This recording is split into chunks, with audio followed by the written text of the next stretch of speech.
Hello সবাইকে, আসসালামু আলাইকুম।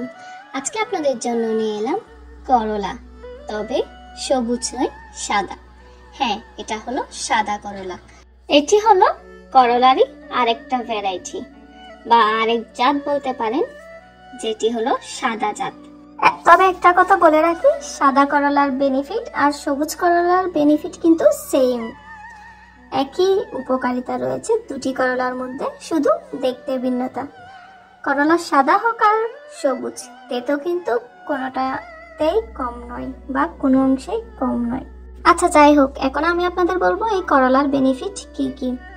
করলাতে রয়েছে রক্তের শর্করার ব্যবস্থাপনা, উন্নত হজম স্বাস্থ্য, একটি শক্তিশালী রোগ প্রতিরোধ ক্ষমতা এবং ফাইবার, ভিটামিন এবং অ্যান্টিঅক্সিডেন্টের কারণে সম্ভাব্য হৃদরোগের স্বাস্থ্যকে সমর্থন।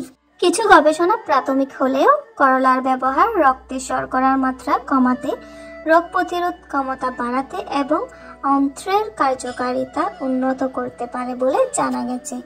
করলার মধ্যে রয়েছে vitamin C, vitamin B, folate এবং পটাশিয়াম, আয়রন এবং ম্যাগনেসিয়াম।